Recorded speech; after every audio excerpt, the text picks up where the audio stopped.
Bon dia. Anem amb el temps adequat.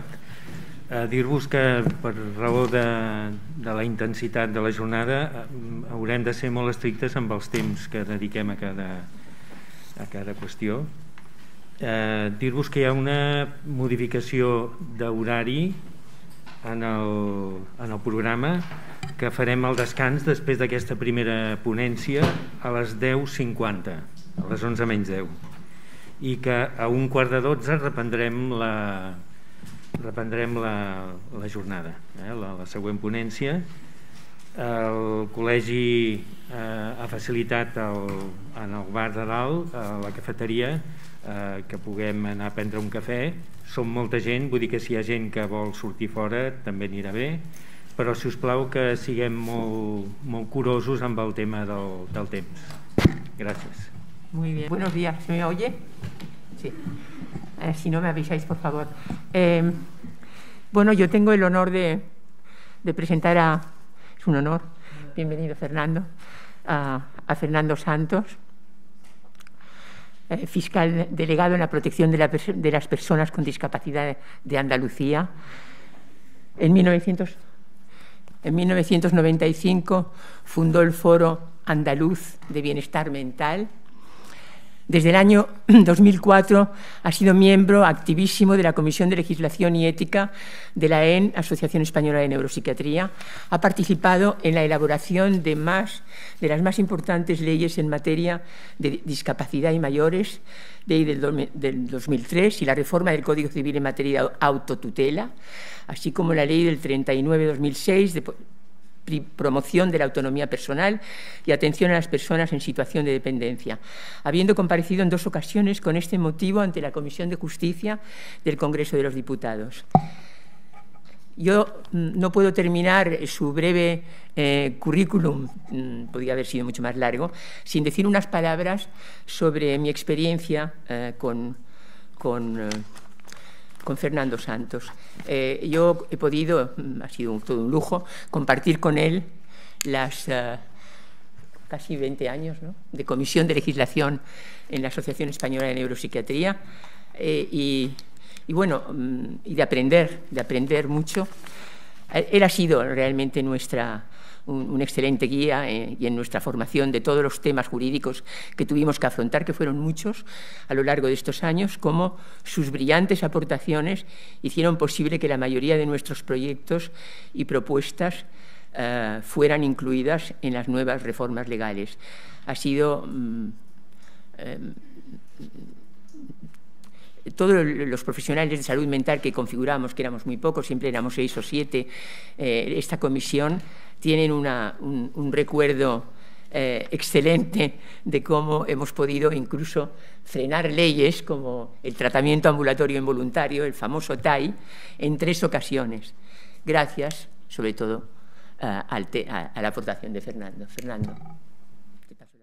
Decía buenos días a todos, estoy impresionado por la asistencia, esto me anima mucho, me anima mucho. Estamos algunos ya en cuarto menguante, lo hablaba con mi compañero, y antes de derechos a acabar es sucumbir como van los ríos a la mar, me gustaría tener esta fuerza de la juventud para que peleen por las cosas que a nosotros nos han llevado hasta aquí. Entonces es verdaderamente gratificante ver este salón repleto. Siempre estoy feliz de estar en Barcelona. Barcelona siempre me encuentro en casa porque desde hace muchos años me habéis hecho sentir que estoy en casa. Lamento muy profundamente no poder dirigirme en catalán, lo entiendo bien, pero no tengo destreza al expresarme y entonces lo haré en castellano. Agradecer a Alicia, a los que han hecho posible, a Alicia, Ventura. Nos conocemos de toda la vida, yo creo, ¿no? Formáis parte de mi vida, de mi historia. Entonces, pues, hemos hecho todo esto que has dicho, lo hemos hecho juntos. Se pierde en la memoria nuestros primeros comienzos. Se titula la ponencia, la Ley 821 de apoyo a las personas con discapacidad pero mi intervención va a ir sobre todo por la segunda línea, ¿no? Una norma alentada por una revolución ética. Yo quiero hablar hoy de ética. Los aspectos técnicos los voy a tocar menos. Sobre esta reforma yo escribí un libro que es el punto de llegada de 30 años de análisis. Decía Fustel de Coulanges que hacen falta 10 años de análisis para un día de síntesis. Este es un libro que está recogido 30 años de análisis para un libro de síntesis. Ahí hay unos metraquilatos, el que quiera, si lo quiere pedir a la editorial, se lo mandan sin costes rápidamente, ¿no? De envío. Por tanto, no voy a hablar mucho de eso, pero como estoy en Cataluña tengo que ser consciente, soy consciente y es obligado decir que aquí hay un derecho civil propio y hay un decreto de 19/21 de 31 de agosto para hacer de puente, para que jurídicamente no se produzca un vacío entre la entrada en vigor de la Ley 8/21 y ese momento futuro. Se ha dado un plazo de un año para que se produzca la reforma del Código Civil catalán para adecuar el Código Civil catalán a la Convención y, en definitiva, a la Ley 8/21. Es un decreto que tiene una amplia exposición de motivos muy bueno. Las exposiciones de motivo, hombre, siempre sale muy barato, siempre la exposición de motivo no cuesta, ¿no? Pero sí que marca, y es una exposición. Y en lo que me importa más, esa figura esencial en Cataluña, que es la asistencia, que no tenemos en derecho común, la figura de la asistencia, lo que más me ha interesado es que se puede hacer en sede, no solo en sede judicial, sino en sede notarial. En sede notarial se puede nombrar asistente, lo cual contribuirá a ese proceso de desjudicialización razonable que yo creo que es inevitable. Creo que tenemos un exceso de judicialización en casi todo. Veremos que en una parte quizá de los internamientos no, pero sobre todo en lo que llamamos medidas de apoyo, lo fundamental es que se hagan conforme a voluntad y conforme a autonomía. Y el hecho de poder hacer la asistencia en sede notarial sin tener que ir al juzgado me parece una aportación muy importante. Bien, pues ya digo que me ocuparé fundamentalmente de los aspectos éticos referidos al paciente mental. Hoy para mí es relativamente fácil hablar, porque somos un colectivo que puedo identificar. Bajo el paraguas del término discapacidad tenemos la física, la sensorial, vale, la dejamos. Y la psíquica, dentro de la psíquica hay tal cantidad de fenómenos, de ámbitos, que cuando hacemos convocatorias amplias de charlas y tenemos personas mayores o menos menores que tienen un conocido, una madre con demencia en grado 3, cuando tenemos hermanos que tienen otro hermano esquizofrénico o bipolar, cuando tienes una discapacidad intelectual y está todo aquello moderado, revuelto, y después a veces, además de esto, concurre un trastorno de conducta, no pocas veces una adicción. Claro, si no nos ajustamos, si el que habla está pensando en trastorno bipolar y el que escucha en una demencia, esto es una conversación de mal gusto. Entonces, hoy, al menos, estamos dentro del cromatismo creciente de la salud mental. Terminaré eso, a dónde vamos en la salud mental. Por lo menos el ámbito está bastante definido. Siempre me gusta decir algo al principio de las intervenciones de los contextos, es decir, cómo nos encontramos. Y en el ámbito social, y en el ámbito de esta ley, tengo que decir que las asociaciones de familiares, digamos, de estos distintos campos de la discapacidad psíquica en todas sus formas, de la salud mental y trastornos mentales y de las personas mayores, han recibido la ley con una mezcla de esperanza e inquietud. Esperanza e inquietud, ¿esto qué es? Los pobres familiares han oído de todo, Desde la Constitución han oído que incapacites, que no incapacites, que vuelvas a incapacitar, que sí, que no, que la Convención, pero ahora ya sí no, todavía no, porque todavía no lo han traspuesto, ya han oído de todo. Entonces dicen, bueno, ahora esto va de verdad o todavía tenemos que esperar más sorpresas. Bueno, pues ahora va de verdad porque ahora tenemos la ley. Porque realmente la Convención, aunque era ley técnicamente, después es verdad que cuando cuaja en los juristas es cuando tenemos leyes nacionales.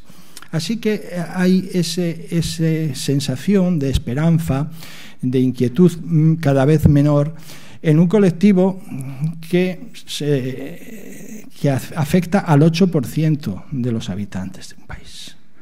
Es decir, que en España tenemos 4,5 millones de afectados directamente. Indirectamente nos vamos a unas cifras enormes. Esta ley, por lo tanto, cuantitativamente es inmensa y cualitativamente muy, muy relevante, porque afecta a los derechos fundamentales. Lo dice la exposición de esta ley.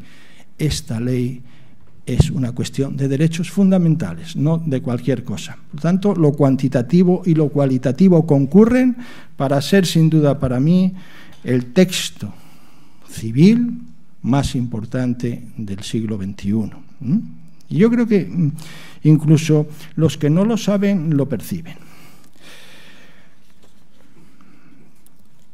Y si digo que lo que es la familia tiene esa doble sensación de esperanza, alivio y de temor o confusión, los que están en verdadero estado de shock son los profesionales. Aquí estamos en estado de shock.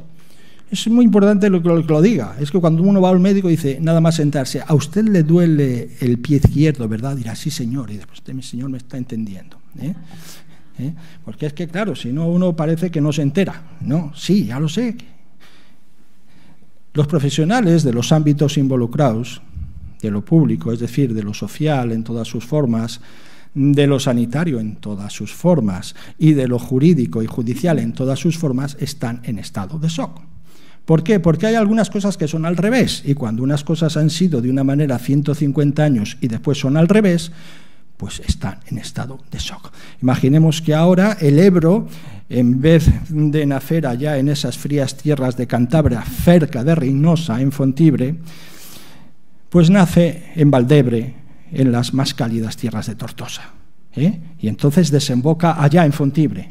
Es decir, al revés. Claro, la gente dice, no temáis, no temáis.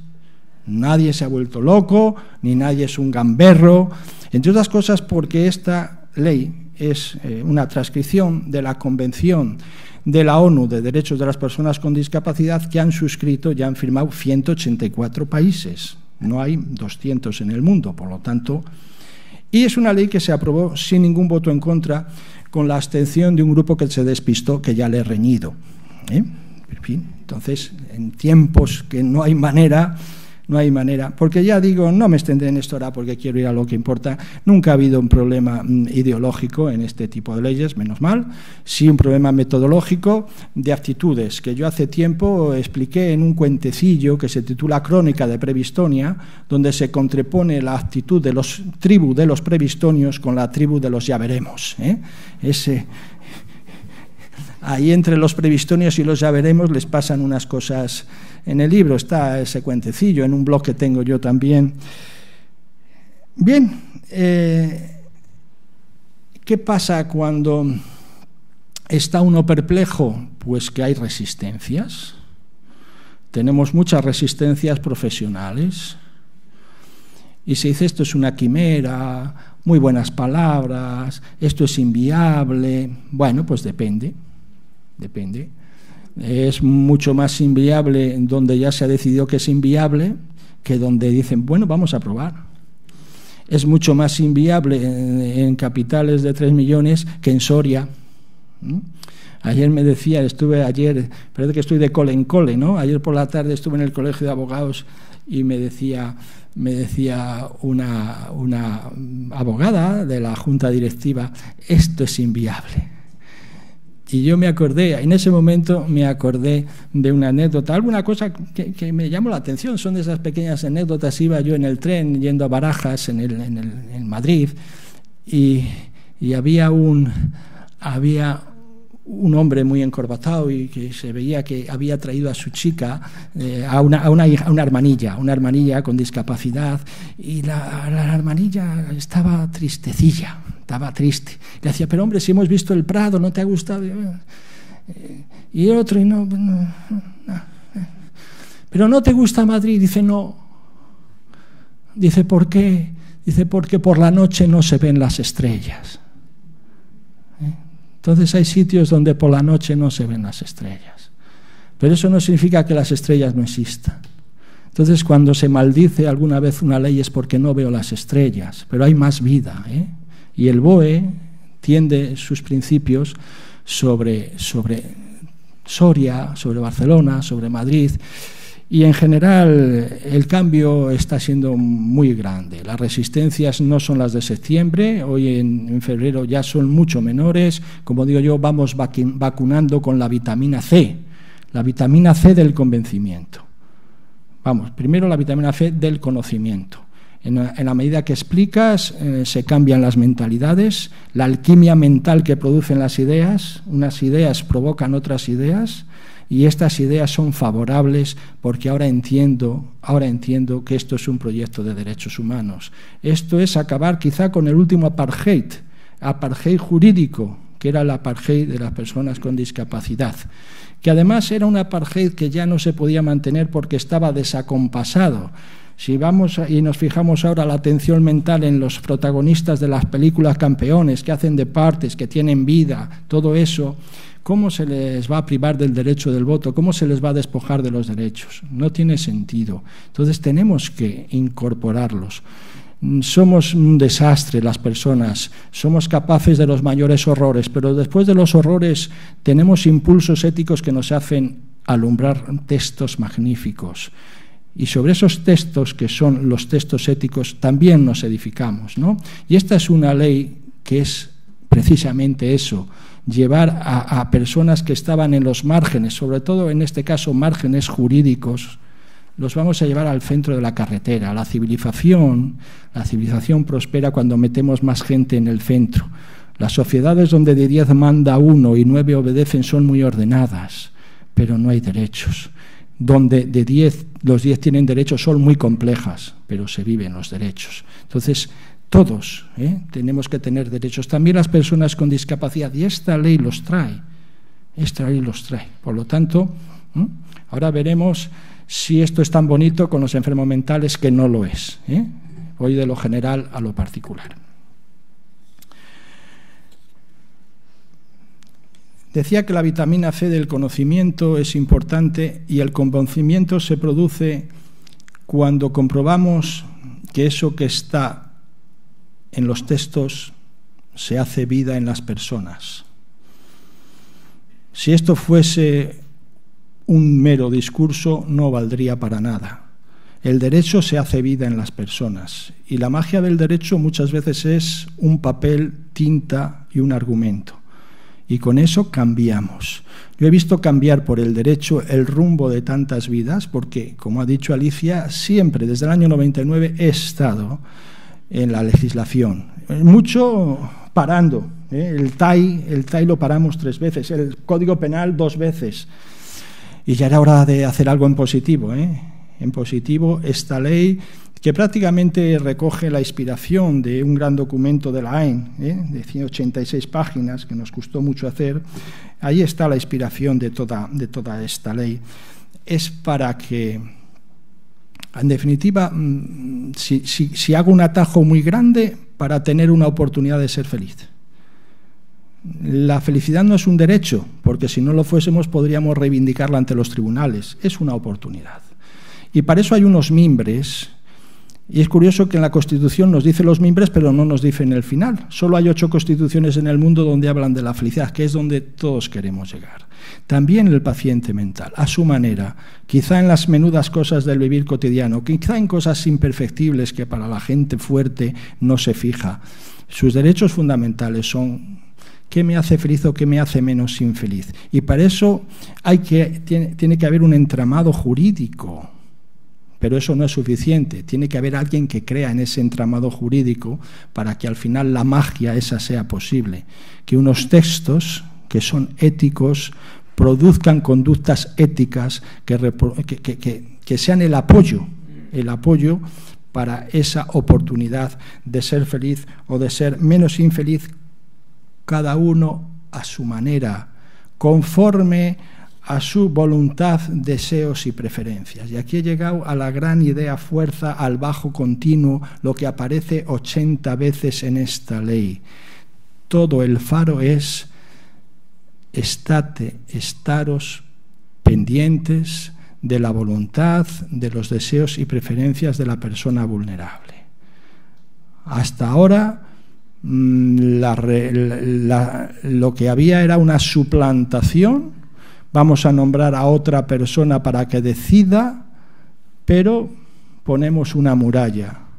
No, ahora le decimos, usted quizá tenga que decidir en algunos casos, que serán pocos, o apoyar en el proceso de decisiones, que serán los más, pero no desde sus ojos ni de su cabeza, sino desde los ojos y la cabeza de la persona vulnerable, porque ese es el criterio. Este es el cambio, ¿no? El cambio de paradigma. Explico la ley en virtud de dos grandes principios, el principio de autonomía y de desjudicialización razonable. El principio de desjudicialización razonable quizá diga algo, pero está más explicado en el libro porque no hay tiempo. El tema de la voluntad, que es el que estoy hablando, la autonomía, el término voluntad se emplea en la ley porque es un término polisémico en su acepción de decisión.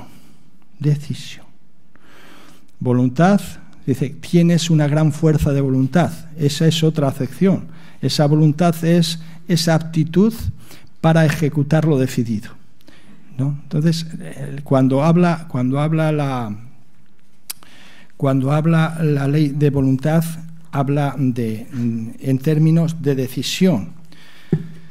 La decisión debe ser el punto de llegada de tu autonomía. La mejor definición de autonomía que he encontrado en nuestro ordenamiento jurídico está contenida en el artículo 2 de la ley llamada de la dependencia, técnicamente ley de promoción de la autonomía personal y apoyo a las personas en situación de dependencia. Antes, 15 minutos. Bien.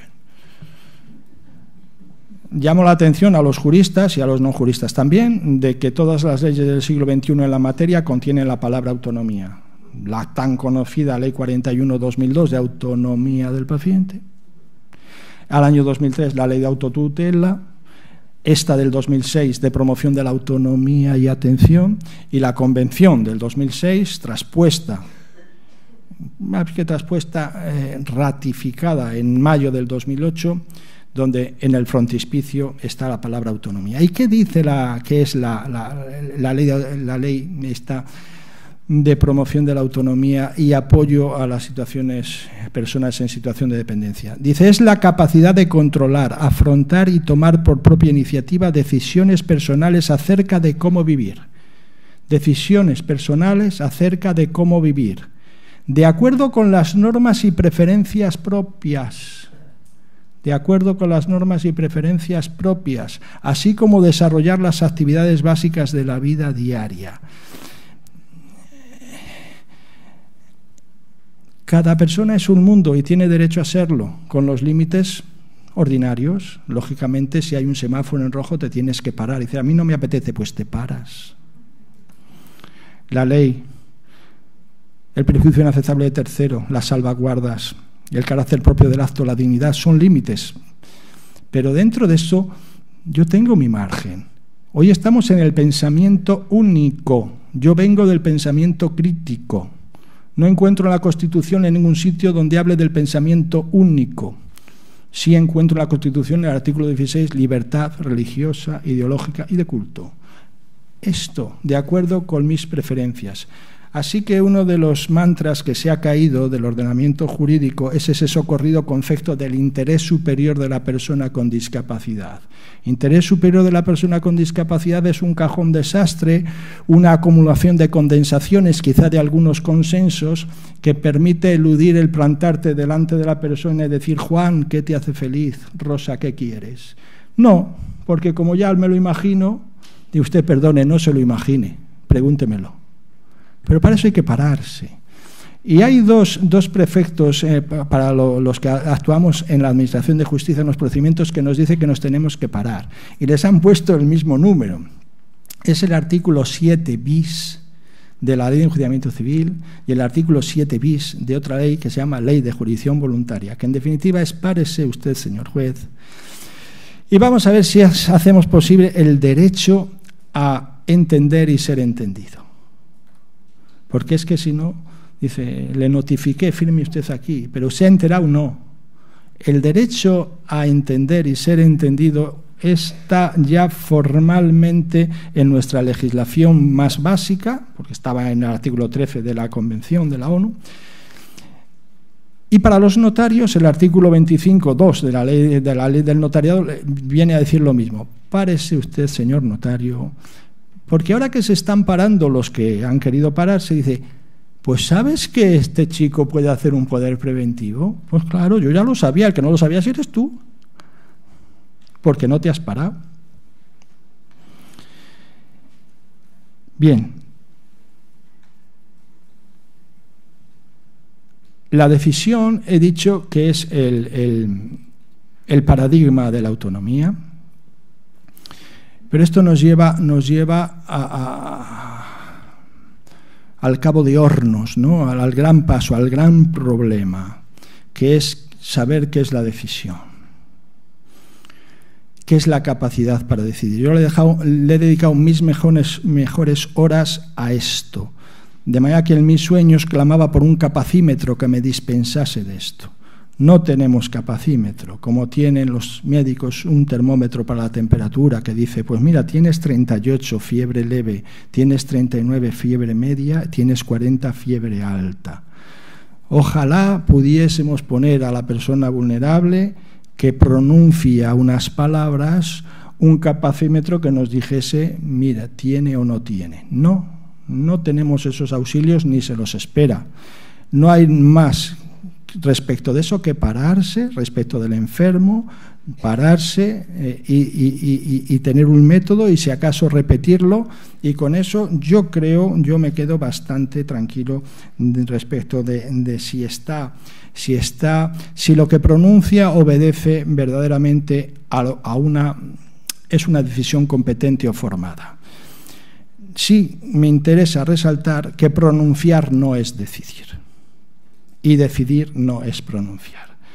Alfonso X el Sabio, en la partida sexta que trata de los casamientos, en terminología medieval, dice: el loco o loca no podrá contraer matrimonio, aunque sepa decir las palabras que se usan para contraer matrimonio. Claro, aquí nos deja el más sabio de los Alfonsos planteado verdaderamente la cuestión. Y no le hagamos trampas. El profesional sanitario que no le da la gana hacer ese internamiento porque hay fútbol, dice: ¿qué ha dicho Juan que nos vayamos? Nos vamos. Ha pronunciado. Pero hay que ser honestos a ver si eso obedece a una voluntad formada. Claro, y aquí llegamos a la madre de todas las batallas, porque aquí hay posiciones abolicionistas que no comparto del todo. Es decir, esto ya tiene que ver más con la lógica del lobby, ¿no? El movimiento de erradicación de cualquier involuntariedad en salud mental dice que no existe nunca esto. Siempre hay voluntariedad, siempre hay capacidad para decidir. Y la lógica del lobby siempre es decir: no hagamos excepciones, porque si hacemos excepciones desmoronamos el mensaje, porque al final la excepción nos come la regla general. Y tiene un sentido práctico, pero no tiene un sentido intelectual. Porque sabemos todos que hay momentos en que un psicópata tiene un delirio que no le permite Sí le permite pronunciar, pero no está decidiendo cabalmente. Por eso la ley de autonomía del paciente siempre te distingue. Primer estadio, capacidad de decidir, y si te doy la carné, entonces pasamos a la decisión, una decisión que es limitada. Ahora, si decimos no, conceptualmente decimos que todos, y quien está en estado de coma también, no, es que si no debilitamos el mensaje. Yo no puedo compartir científicamente que en todos los casos pronunciar las palabras sea una decisión. No lo puedo compartir, aunque creo que son pocos los casos en que ocurre. Y para eso, para prever eso, existen las instrucciones previas, existen los poderes preventivos, existe el interlocutor. Es decir, que la propia persona, el propio paciente, que tiene trastorno bipolar, que en un momento determinado puede que puede perder el estado de competencia, puede dejar dicho qué pasa en esas situaciones y quién es el interlocutor mío ante el sistema sanitario. Y con lo cual ya está. O sea que tampoco esto es tan difícil. ¿Qué pasa? Pues que no se hacen. Se hacen a miles las personas mayores a partir de 60 años, pero el paciente no la hace. No es porque no la pueda hacer, no es la primera vez que hablo en Barcelona de esto. Yo me ilusioné mucho, hice un gran trabajo con el movimiento en primera persona de los pacientes andaluces, hicimos incluso un formulario, pero no lo hacen, no pasan de las musas al teatro.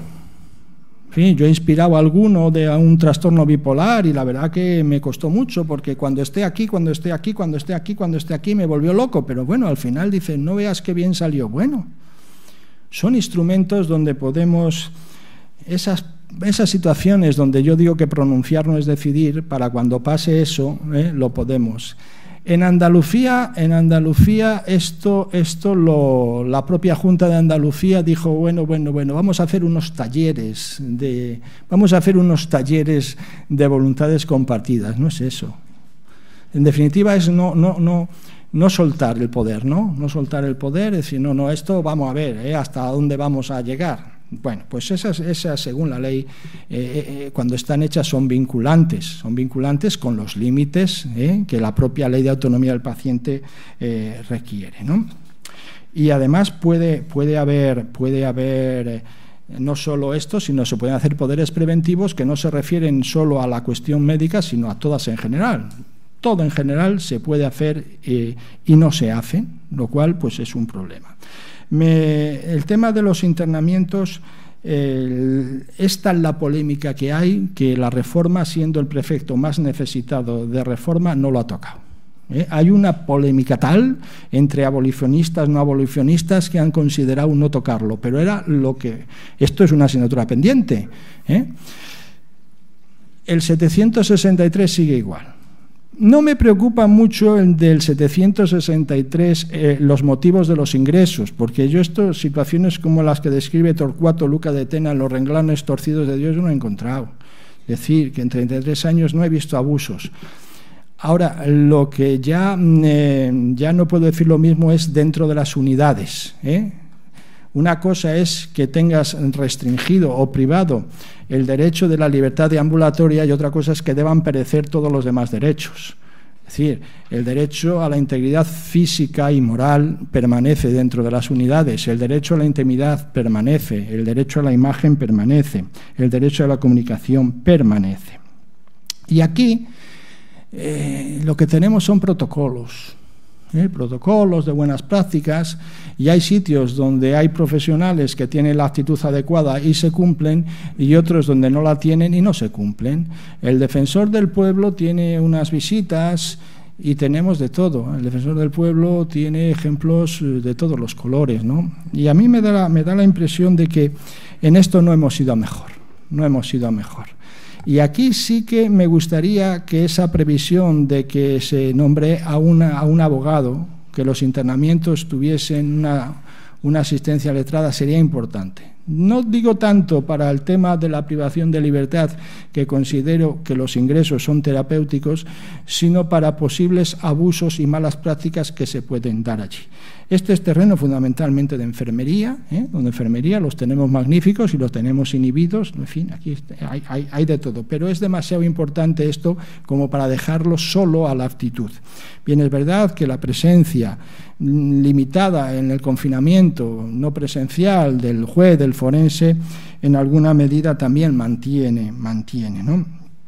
Y voy terminando, porque ya no me queda mucho tiempo, pero sí decir que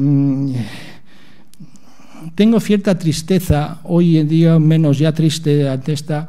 Desde luego en Andalucía tuvimos un volcán en los años 90, la reforma psiquiátrica, nos bebíamos a Basaglia, a Rotelli. Hoy les dices quién era Franco Basaglia, no lo sabe nadie, ya, en fin, digo los jóvenes. Yo en Andalucía mi visión es triste porque después esto se ha ido atomizando, han ido desapareciendo y estamos en situaciones, de hecho, no hay un proyecto colectivo de salud mental en Andalucía, pero ni por parte de los profesionales, ni por parte de los familiares, ni por parte de los propios pacientes. Aquello es un desierto, lo que fue un volcán. Entonces, además, había un eje Cataluña-Andalucía que nos retroalimentábamos. Parece que en Cataluña esto sigue así y yo lo celebro, pero tengo que decir, aunque las proclamaciones no pueden ser más altas, el artículo 22.3 del Estatuto de Autonomía de Andalucía dice que las personas con enfermedad mental tienen derecho a programas y recursos especiales y preferentes. Para nada. Y precisamente si no había recursos, la última reflexión que voy a hacer la he hecho en un artículo que se titula «La salud mental ya no es lo que era». La salud mental ya no es lo que era. Dicho así de una forma muy bruta, diría que hemos pasado de la psicosis a la ansiedad. Claro, nosotros estábamos esperando recursos para el enfermo mental grave, o por lo menos los que teníamos en nuestros manuales de psiquiatría, la psicosis, el trastorno bipolar, todas estas cosas, y nos encontramos con una reivindicación de la salud mental en el Parlamento. Verdaderamente seguí con gran interés la intervención de Íñigo Rejón y todo esto, el drama de los suicidios, pero claro, la proposición de ley que hace Podemos y algún grupo más, si la metemos en el buscador y ponemos psiquiatra, aparece 2 veces el término psiquiatra, en el artículo 26, pero no para tratar al psiquiatra, les digo una cosa. Los equipos multidisciplinares podrán estar integrados por un terapeuta, un trabajador social, un psiquiatra. O sea, una ley general de salud mental que no contiene el término psiquiatra más que 2 veces. Y la palabra esquizofrenia no aparece. ¿De qué salud mental estamos hablando? Pues estamos hablando de la ansiedad, de todo esto, que es muy grave, pero es otra cosa. Creo que han expropiado la salud mental. Porque ¿cómo se llama a lo que antes era salud mental? Todo esto es una reflexión que hago en este artículo. En definitiva, creo que hay que reaccionar de todos los ámbitos. Yo estoy muy feliz de ver esta presencia. Creo que aquí esto ya ha ocurrido. Ojalá pudiese trasplantar hoy una jornada de estas en Andalucía, no iría nadie. Pero bueno, esto va por barrios y yo me quedo con esta gratísima impresión. Muchísimas gracias por su atención.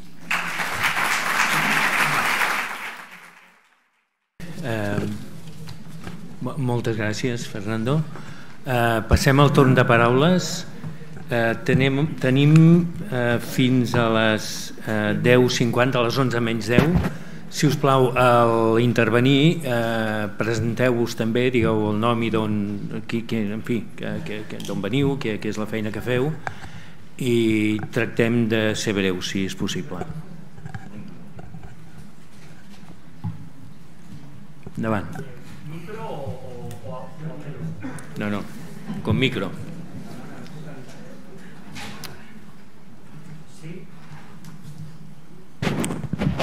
¿Ahora? Ahora sí, vale. Bueno, no sé, m'aixeco.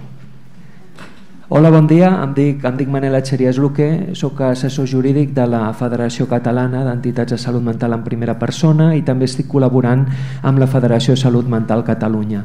Aleshores, a mi m'agradaria fer-li unes quantes preguntes perquè si no tampoc vull ser gaire llarg. La figura de l'internament involuntari urgent ens hem trobat directament, bueno, nosaltres com a moviment en primera persona, el nostre anhel... Sí, lo entiendo, sí. Bueno, no, si quiere... lo entiendo. Vale. Hombre, lo entiendo mejor en castellano, pero que lo entiendo bien. No, para mí sin ningún problema. Vale. El deseo del movimiento en primera persona es que estas medidas involuntarias sean suprimidas. Claro. Más que nada porque, en nuestra opinión, contravienen los artículos 12, 14 de la Convención de las Naciones Unidas sobre los Derechos de las Personas con Discapacidad. Pero, teniendo en cuenta que siguen subsistiendo, a pesar de que se ha aprobado la Ley 8/2021, hay algunas cuestiones que a mí me suscitan mucha preocupación y es la cantidad de vulneraciones de derechos que nos encontramos en el marco de estos internamientos involuntarios. Por ejemplo, y podría decir muchos, pero los más recientes, cuando las personas en el marco de un internamiento involuntario urgente solicitan abogado de oficio y no se les da. E incluso nos hemos llegado a encontrar casos en que la propia autoridad judicial, cuando acude al centro y le tiene que explicar cuál es la situación material y procesal de la persona, porque no deja de ser una privación de libertad, y no se le dice que tiene derecho a contar con un abogado. Claro, en muchas ocasiones nos encontramos además con personas que han sufrido algún tipo de tratamiento involuntario, que por ejemplo terapias electroconvulsivas, que en el siglo XXI se siguen aplicando. Y claro, las personas, justo cuando se les han aplicado este tratamiento, viene la autoridad judicial y le puede decir que puede tener derecho a contar con un abogado, pero quizá la persona, después de tener la cabeza frita, pues no es consciente de que tiene derecho a reclamar un abogado. Entonces, en el marco de todo este procedimiento nos hemos encontrado como que, bueno, es como que los derechos de las personas con problemas de salud mental piden un abogado de oficio o no le tienen en consideración o bien directamente pasan olímpicamente. Luego, por no hablar también de las contenciones mecánicas o químicas. Claro, a principios de este año, Fiscalía General del Estado aprobó una instrucción muy clarificadora acerca de qué presupuestos debían concurrir para aplicarse estas contenciones mecánicas, y es que hay personas que están horas y horas atadas. Perdona, tratemos de abreviar un poquito, por favor. Sí, que hay otras palabras. La cuestión es, estamos hablando de que al final cuestiones relacionadas con medidas involuntarias todavía no se ha tocado. Lo que sí que considero que es una prioridad es que, en tanto que estas medidas involuntarias no se supriman, al menos que se reconozcan expresamente los derechos que tienen las personas en el marco de estos procedimientos. Y bueno, evidentemente también también quiero lanzar una lanza a favor de los profesionales sanitarios, que no todos, evidentemente, y la gran mayoría hacen un buen trabajo, pero los abusos hay. Yo es que no puedo más que compartirlo plenamente. Además, lamentar que el 763, nosotros tenemos, ¿verdad?, a nuestro venerado propuesta de reforma del 763, donde recogemos todas estas cosas, y lamentar mucho que no nos hayan hecho caso tampoco, pero me parece esencial lo del abogado, ¿no? Lo del abogado es que es irrenunciable. Y ahí tenemos, no me extenderé, pero una controversia entre el Tribunal Constitucional, que entiende que hay que nombrarlo en todos los casos, y el Tribunal Supremo, que es menos exigente. Pero al final, ¿qué pasa? Que hacer un turno de oficio, que es lo que tenía que haber, como hay en Argentina, por ejemplo, para esto, implica que lo tiene que hacer allí la Junta de Andalucía, aquí supongo que la Generalitat, y no lo hace, es decir, que no lo tenemos. Si somos serios, tenemos que organizar un servicio de atención de oficio, lo mismo que hay al detenido, al internado. Lo llevamos diciendo muchos años, porque verdaderamente Y lo has dicho muy bien, porque hay malas prácticas y buenas prácticas, pero las malas prácticas hay que corregirlas. Y sería un instrumento idóneo el abogado, el abogado el que le asistiese, el que estuviese allí, porque las contenciones nos preocupan mucho. Hemos hecho ese gran texto desde la Fiscalía y nos queda muchísimo trabajo que hacer en el interior, en el respeto de los derechos en los interiores de las unidades. Completamente de acuerdo. Y una pena que el 763 no le hayan querido tocar por la polémica esta que ha habido. En fin. Ens queden 5 minuts. Hi ha 3 paraules demanades. Edgar, un senyor aquí davant, i allà al final també. Estaven abans, d'acord. Hola, què tal? Sí. Jo em dic Amparo del Pino, soc la doctora del Pino, soc infermera. No oigo. Perdón, le quiero agradecer... No se oye.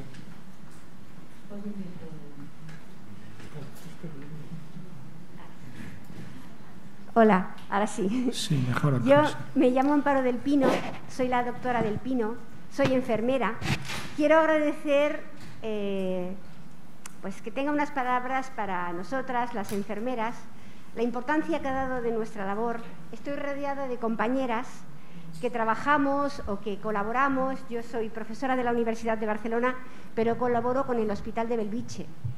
Queremos hacer un cambio, tenemos un sueño.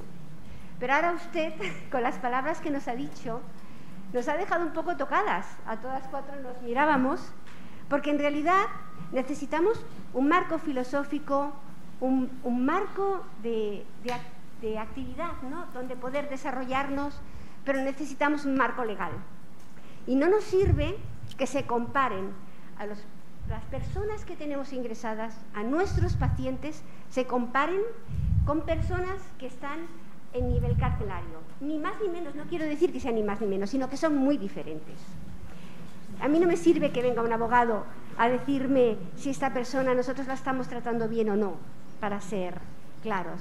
A mí lo que me sirve es tener un marco legal que no me compare con prisiones, porque no tenemos nada que ver. Un marco legal que legisle de qué manera tiene que haber una contención, si hay que haberla, porque yo lo dudo. De qué manera tiene que haber una salida de emergencias, y no puede ser que sean excepciones en todas las leyes que actualmente tenemos a nuestro abasto. Entonces yo simplemente, no sé si es una pregunta, es un comentario. La verdad es que veníamos con mucha ilusión y ahora nos hemos quedado un poco tocadas, porque esto realmente... Sí, pero ¿por qué? ¿Por qué? Ya, digamos, ese marco legal es el que hemos propuesto. Todo esto se lo hemos llevado al Parlamento para que no sea ni protocolo ni sea aptitud. Y no entiendo por qué tocadas. Porque, bueno, yo igual lo he entendido mal, disculpe, pero acabo de oír que en los ingresos esta ley no se metía demasiado, ¿no? Que quedaba un poco... No, es que no ha querido meterse. Nosotros, el prefecto fundamental que tenía que haber tocado esta ley es el de los ingresos involuntarios. Y ha sido tal la polémica que han decidido no tocarlo. Pero ya digo que llevamos años proponiendo todo ese marco legal, todo ese marco de derechos, y como hay controversia, pues estamos muy frustrados.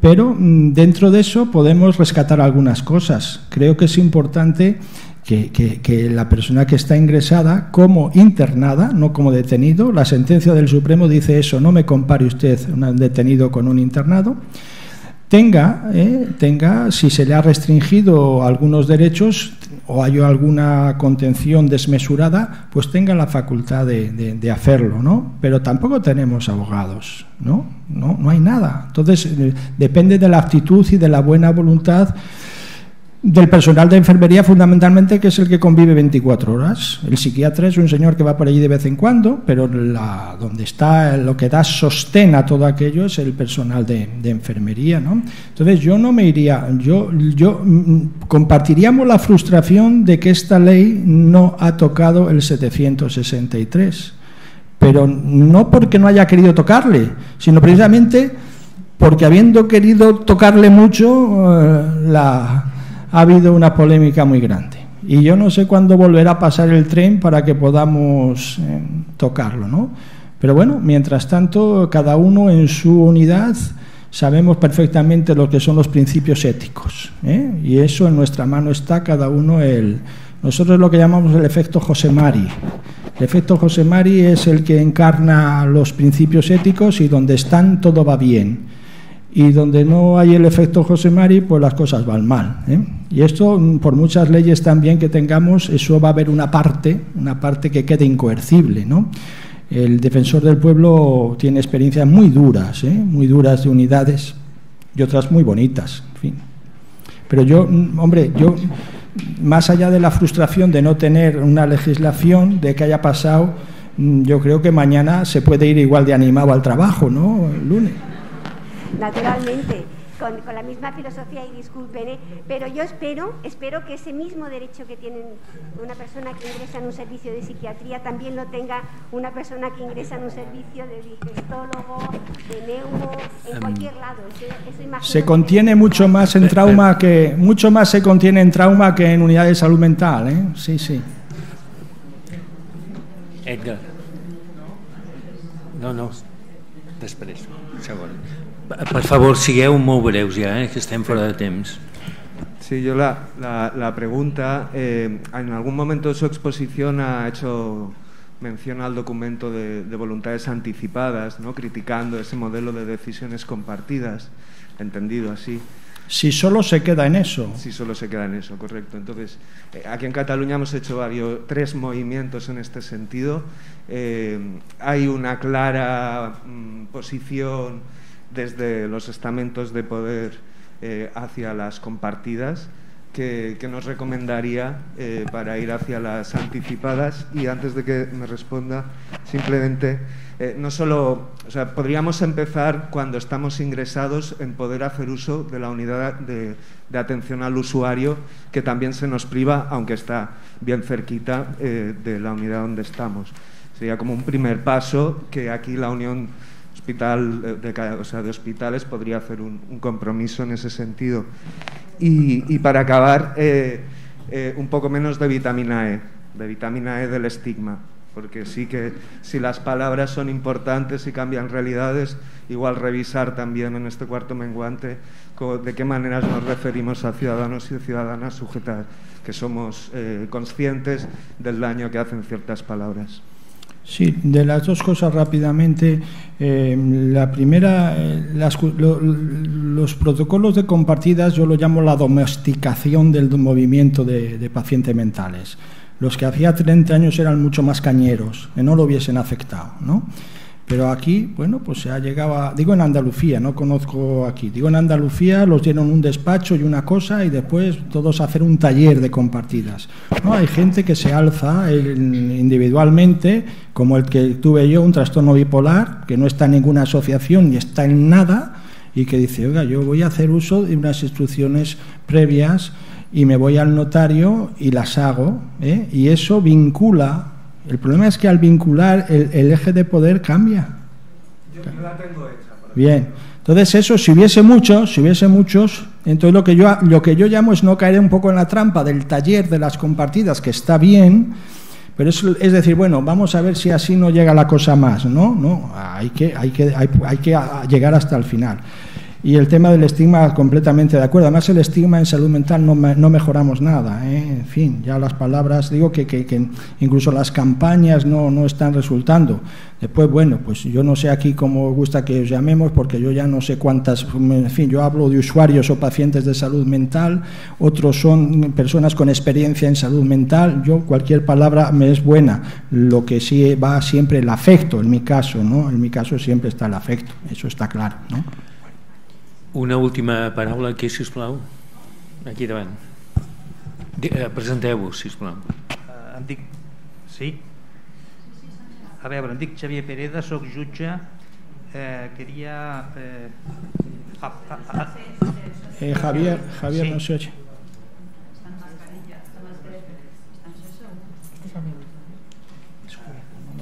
¿Sí?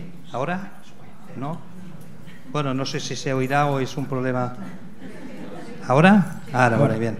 Bueno, me llamo Javier Pereda, soy magistrado de la Audiencia de Barcelona.